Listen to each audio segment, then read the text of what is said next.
I think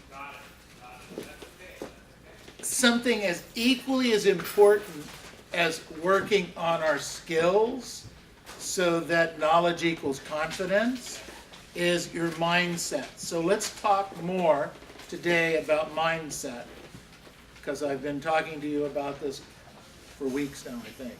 So write down the word potential. Write down the word potential. Write down the word potential. Then underneath it or next to it, write down the word limitations.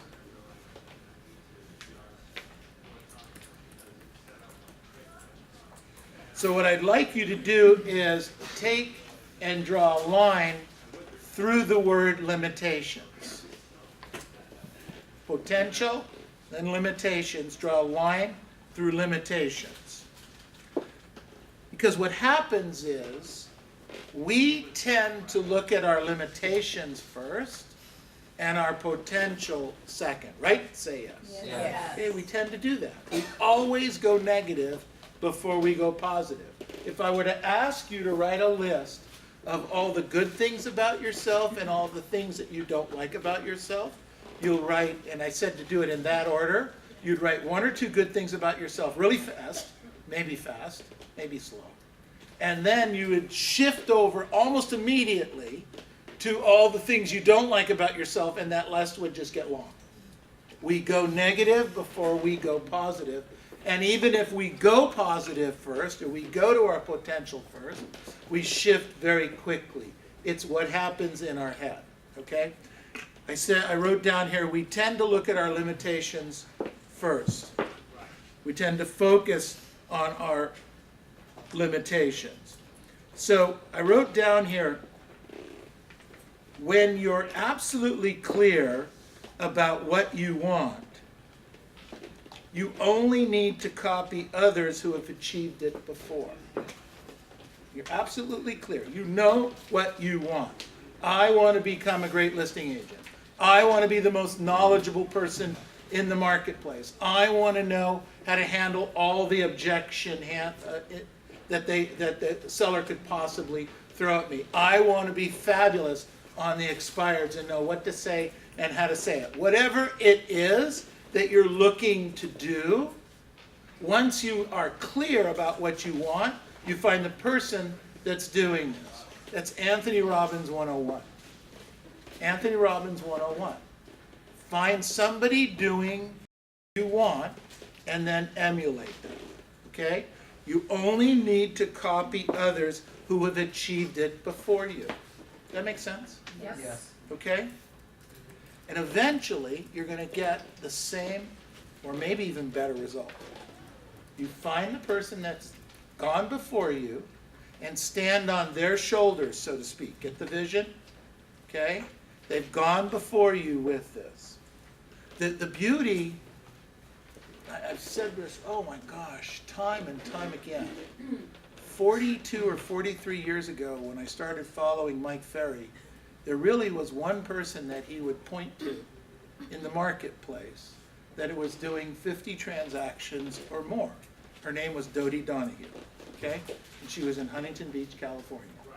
And Dodie was an amazing woman, amazing gal who's doing lots of business and had figured it out, had been somebody that at some level had followed what Mike was teaching. And he would say, if you do this and you do this and you do this, you'll get these results. 40-something years ago, okay? So for me, it was blind faith. It was one person. It's hard for me to relate to. You know, she was in her, gosh, at the time she was an older woman. I think she was in her mid-30s. Or, you know, I was in my low 20s when I started in real estate. So she was in her mid-30s as quote-unquote an older woman, and I couldn't relate. Okay, so it was really hard. So it was a lot of blind faith. Today, you have agent after agent after agent, in men, women, short, tall, big, small, who have gone before you. People that you can stand on their shoulders and say, okay, You know, I'd like to do that. I'd like to accomplish that. I'd like to be that person. I'd like to make that kind of money. Show me how.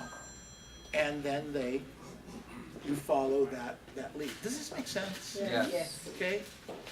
You know, I say it's easier today, and yet it's still, you still need a little bit of blind faith to buy into it. But you can see it. You can be there. So this was the thought. So write this down, okay? If it's been done before, you can do it. If it's been done before, you can do it. And I wrote down below that, focusing on your limitation lets those limitations make those decisions for you. I can't do it. Why can't you do it? Well, I'm a girl. Girls can't do it. I'm a guy. Guys can't do it. I have an accent. I'm older. I'm younger. You know? I had 18 D's in high school, so therefore I can't do it. I never went to college, so therefore I can't do it. Do you get what I'm saying? Yes. Those are the limitations that a lot of times we focus in on, right? So I wrote down here, focusing on your strengths lets you make the decision. Focusing on your limitations lets the limitations make your decision. Focusing on your strengths, your potential, lets you make the decision. You get to make the decision here, okay? Write this down. Your limits are only your opinion. Your limits are only your opinion. You've heard me say this a dozen times before. Now, What was that again? your limits are only your opinion. Your limits are only your opinion. So, when you have an opinion, can your opinion be changed? Yes. Yes. Is it difficult or easy to change your opinion? Easy. In general, Can be. is it difficult or easy to change your opinion? Easy. My opinion of wearing this suit with this tie and that color works pretty well. I think so. That's my opinion, okay? Now my wife may come here and tell me my opinion's not good and that this doesn't match. Do you get the point? Yes. I would change my opinion in a heartbeat then. You're right, honey. But you get what I'm saying? Is this is my opinion this morning. I thought this looked nice. Yet, I could change my opinion on that quickly because something could be pointed out and say, well, that blue really isn't that blue. And it doesn't work. Do you guys get what I'm saying? Yeah. So sometimes we have to understand that these are our opinions, and opinions can change. And therefore, if an opinion can change, then you can change. So I wrote down, your limits are only your opinion. My limits, I'm not good at numbers. So therefore, I can't get that script because there's a lot of numbers in that script. Okay? I'm not good with expireds. I don't think fast enough. They're always coming with stuff at me, and I can't think fast enough. Well, okay, that's your opinion, and you're right if it's your opinion, okay? And I hope you come compete with me because I'll clean your clock because I like that you don't think very highly of yourself. But do you get what I'm saying? Yes. I want you to keep that thought. But if you want to grow to the next level, you have to get rid of the thought because your opinion is limiting you, all right? Your limits are only your opinion. I wrote down here, all of us have untapped potential. So here's a question. Do you believe that when I say that? Yes. That we have one person. Yes. Yes. A couple of nods. We have another, yeah? Okay. So we have untapped potential. So I was listening to tape this week I don't remember where it came from. Maybe it was Anthony Robbins. And it was talking about potential. And it touches me to my core. Because the concept was that when we are in our deathbed and our family is around us, get that picture? Okay? One of the things that's always going through our head, of course, is in that situation, we never wish that we would have spent one more hour at work in that situation. We wish we would have spent a little more time with the family. Did you get that picture? Yes. Okay? So you have that picture, families around you. So the speaker put one more thing out there. He said, around your deathbed is your potential. All the things you could have been. All that you could have been, all you could be. The runner, the better mom, the better dad, the better sister, the better brother. All of that potential that's inside of you, you could have been maybe the great listing agent or the great sales agent. You could have been the great yachtsman. Maybe the greatest golfer that ever lived was in that potential, and it's all hanging around your bed. Does that make sense? And they're screaming at you. They're mad at you. Because as you pass away, whatever they were going to be dies with you. I'm telling you, that touched me to my core. Because there's potential still within inside of me that I want and need to be. And I'm afraid that I'll go on and have untapped up potential. Is that that'd be terrible, wouldn't it? Terrible. So beliefs, so we all have untapped potential. So think about that when you think you can't do something again, or you think it's going to be too hard, or it's going to be too difficult. Think about that untapped potential, that thing that's inside of you. Here's an interesting part. I say this at least once a month. I think you're capable of far more than you think you're capable. Interesting thought, huh? It's true. It's true. It's the truth. I think you're way more capable than where you are right today. What are we going to do about it? How are we going to move this forward? I wrote down here, beliefs are formed from our experiences of the world around us. They are often developed early in our life. Limiting beliefs are what stops us from moving forward and making progress. So the questions I wrote down here is, what type of person are you? Okay? I read this in a book and it lined out 4 different types of people. You could label them differently. But the first one was the victim. The victim blames their past for the lack of progress, finding excuses for failing rather than using the opportunities to grow. How do you look at when there's a problem that occurs in your life, how do you look at it? As an opportunity or as a problem? As a failure or an opportunity? Do you look at it as a positive thing or a negative thing? So one of the things, this goes back 20 years ago, that my wife and I learned because we wanted to not be a victim.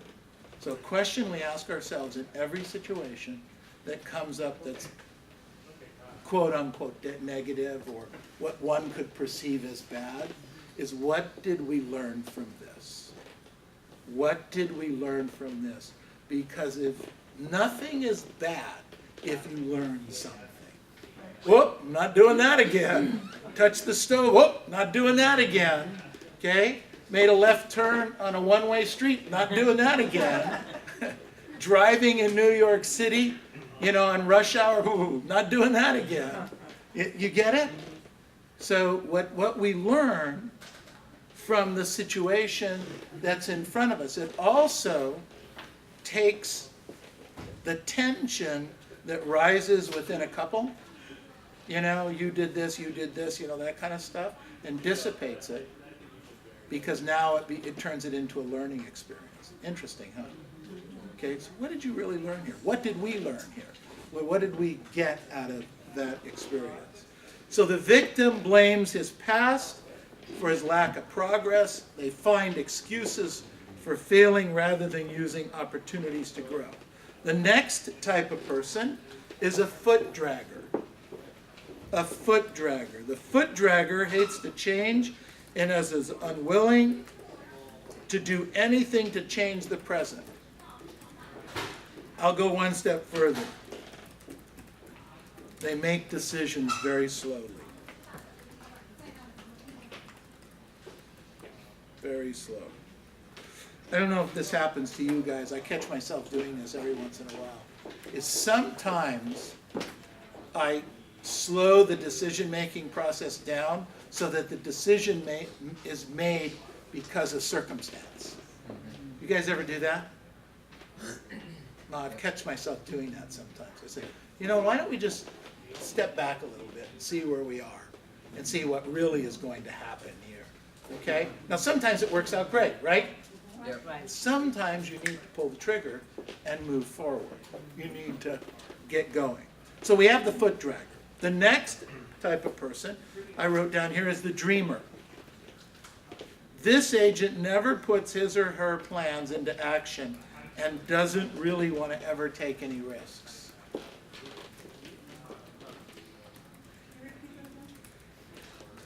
The agent never puts his or her plans into action and doesn't want to take any risks. They talk about it, they discuss it, they don't move forward. I usually find those agents at a Mike Ferry event in the bathroom, repeating the entire seminar on how bad the section was. Oh my, are you kidding? To do that in that thing, and they're in line, right? They're in line, everybody's waiting to go to the restroom, and they are just bad-mouthing whatever that last hour and a half was in that section, okay? They never put their plans into action, and everybody else is wrong. Crazy. Crazy. And then the last one I wrote down here is motivated. The agent planned yesterday so that they could take advantage of the most today. Okay? They're the motivated agent. The motivated agent. They knew they were going to prospect this morning. So what they did, they set their alarm. They made sure they got to the office on time. The alarm went off. They got up. And let me tell you, 5:03 in the morning, it just sucks. I didn't want it, I mean, it was tough getting up this morning. I can't tell you why. Tougher than normal. Tougher than normal. You know, it might have been one of my accountability partners wasn't walking today. They had a doctor's appointment early, so they weren't going to be there. It was just my wife and I, and we were going to start walking from the house. Same walk, same time, same mileage, but we were going to start from another place, and this other person wasn't on the walk. And I don't know if that had anything to do with it, but it was the only thing different, and it was just really tough getting going today. Really tough. You've got to have some help. Look, I'm as focused and dedicated as anyone I know, okay? And I'm as consistent, more consistent than most people I know. I set my job up, I set it out, and I go do my job. 92% of the time, okay? Not 100%. Certainly not, I don't usually fall under 90, except maybe in tacos.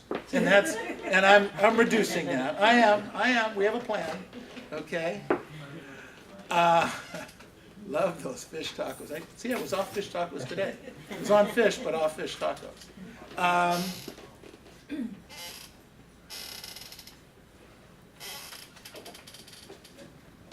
And it was very difficult to get up today. And that's why you need that accountability partner, that person, that thing, that's out there helping you move this along. The agent planned yesterday so that he or she could make the most out of today. So it's setting up, getting up in the morning. It's setting up the phone numbers.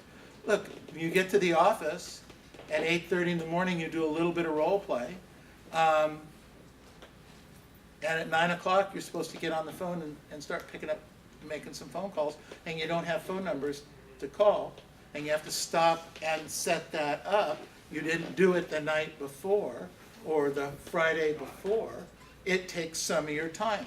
It cuts into the momentum, okay? It's just an issue. Set up the night before. It doesn't take that long, but you can do that. You can do that. So we had the victim, the foot dragger, the dreamer, and the motivated agent. So choose one. Choose one. Decide what you are, and then let's work on getting better in each one of the in those categories. Okay? I don't think you have to be stuck. I don't think you have to be stuck. I wrote down here, choose a life of growth. Choose a life of growth. The only way to improve the quality of your life is to improve yourself. And then write down canny, C-A-N-I, C-A-N-I, C-A-N-I. Constant and never-ending improvement. Constant and never-ending improvement. Every single day. Sorry? Constant and never-ending improvement. What I do, the organization I've set up, the coaching that we have, the metaphor I use for it is essentially, I put my hand in your back. I believe that's what Mike Ferry has done for me 40-something years ago. He put his hand on my back, okay? He never pushes me so I fall down, but he never stops the slight pressure that's on my back. Isn't that interesting? That's what I believe we've created in this organization. What do I talk about every single week? What do I talk about? This stuff, right? Every week. I don't let you get away from it. Some agents don't like it. Well, can you believe that? Some people don't like it. It's constant and never-ending improvement, whether it's your weight, whether it's your family, whether it's your relationships, your business, your finances. You know, a great way to build a fortune is to start today. Great way to build a fortune. Start today. Save more, spend less. How do you like that? There's an exercise and weight program like that. Eat less, exercise more. That's it. You want to have money? Start putting money away today. Now I get it may not look significant, but if you keep knocking it down and you keep putting $10 away or a percentage of your check that you get away, I'll bet a small percentage over time you have a larger percentage. I know I've shared this with you before on a financial thing, but one year, gosh, this goes back 40-something years, 45 years ago. Earl Salter, who comes in a couple times a year. So he was my accountant at the time. And he says to me, you need to write a check for, I want to tell you, it was $2,000 for an IRA. At the time, this goes back a long, when they first came out. And he says, write a check for $2,000 and put it away. And I didn't have the $2,000. didn't have it. I was so mad at myself because that $2,000 would have lowered my taxable income a little bit, and I would have been able to put the money away. But I didn't have $2,000. Neil didn't have $2,000. What the hell's going on here? This goes back a long time ago, all right? But I didn't have the $2,000. So I said, that's never, ever, ever, ever going to happen to me again. And I went the next day, and I hired some kind of service that takes it out of your checking account. It's I want to tell you, for some reason I want to tell you, it's $166 a month. $166. It's 83 something a month is for $1,000. So it was $166 a month. They would take out of my checking account, and that would go. And at the end of 2 years, or at the end of 1 year, I had $2,000. You guys with me? Yeah. Okay. And at the end, and so I just did it. I did it, and I had the money taken out, and all of a sudden, I don't know, 10, 15 years later, I had, well, 10 years later, it would have been 20,000. So it was 20 years later, I had almost $50,000. I forgot about the money. I really did. But I did something set up. $166 a month. Nothing. But trying to put $2,000 away a year was still kind of nothing. But now, over 20 years, there's 50 grand sitting in the bank in that account. True story. You can do the same thing. But you have to do it little bit at a time over what? A long period of time. Over time. And it starts with just a little thing. Just a little thing. Small baby steps consistently, not giant steps occasionally. Okay? When you start to improve yourself, everything else around you suddenly gets better. If you start to save a little bit of money, you start to feel a little bit better about yourself. You start to feel a little bit better about yourself, you get up a little bit earlier. You get up a little bit earlier, you do a little bit more role play. You get up a little bit more role play, you feel a little bit more confident, you go out and do a little bit more prospecting. You do a little bit more prospecting, you get a couple more leads, you get opening up an escrow, you then can put a little extra money in the bank and start this thing over again. Some of you guys are looking at me like I'm absolutely nuts. Does this feel like it could work? Yes. Baby steps consistently, not giant steps occasionally. So, I wrote down, you cannot buy success with laziness. I found out last night watching the Emmys that more successful shows were produced in the last 12 months than maybe in TV history. Okay? Which is totally consistent with why I'm binge watching all these shows. Because they're really good. But I was right, you cannot buy success with laziness. So I'm catching myself being a little bit lazy watching some of these crazy shows. Anybody else, or is it just me? Just you. Thought it was just me. Okay? But you know, you do it, be honest, and you realize what's going on. But I have to protect against that, don't I? Yes. Because I can do that every night. All of a sudden a week goes by, a month goes by, all the stuff I could be working on in the evening, it's just gone. You cannot buy success with laziness. Knowledge is only useful when it leads to action. So, if I read it and I understand it and I don't take action with it, what good is it? It doesn't do anything. So, I wrote down here, take action, you'll feel better, your business will be better, and your bank account will grow. I like that one, right? So what you want to do is you want to make your choice. You want to change today. Little change. Find a little area to change in. All of us can do it. Get up a little earlier, go to bed a little later, go to bed a little earlier. If you need to do that, take a walk. You know, I'm up to 3 miles right now. You know what's neat? I've been talking about this, and talking about this 3 miles. All of a sudden, it's in the conversation. People are coming to me and saying, hey, I'm doing my 3 miles. I got my Fitbit. You know, I got my thing. I'm doing it. Okay? It's a great conversation. And you know, 10,000 steps seems like a lot of steps.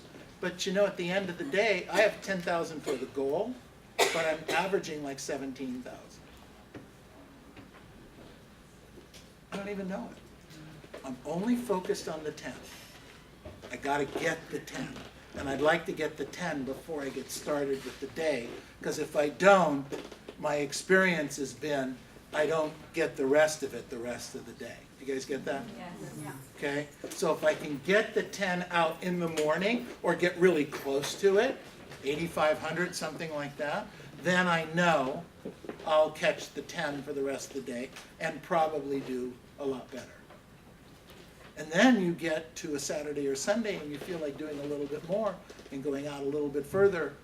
You know, now, so you go around Balboa Island twice is 3 miles. So I says, well, yeah, but what if I go around 3 times? Yeah, I would never consider doing that. A year ago, never. And today, I'm trying to figure out how much time that's going to take so that I can lot that time out so we can do what needs to be done. I try to figure it out so that, because there's a particular restaurant that we like that opens up at 9 o'clock in the morning for breakfast. So I don't want to get done too early or too late, because they'll get crowded if it's 10 o'clock, and they're not open if it's before 9 o'clock. So you got to balance, you got to figure this out. Priorities. You got priorities. Right. No matter, so my point is, make a choice to change something in your life today. Put a couple dollars away. Prospect a couple more contacts, a couple more hours this week. Walk a little bit further. Get up a little earlier. Get to bed a little earlier. Read something in the books. Read a page or two in the book. You can't read a whole book. You fall asleep, great. Make it a goal to read 2 or 3 pages and then close the book and go to sleep. And just do that every day, and you'll end up reading a book at the end of a month. Okay, that's cool. That's great. It's information. But you've got to start today. You've got to start now. I wrote down here, the next 24 hours will speak volumes as to the success you will have actually for the rest of this year and all of into next year. Because the activities you do today are going to pay off a little bit this year, but big time in the first quarter of next year. So let's get up, let's get going, let's take action, have a powerful day. Thank you very much.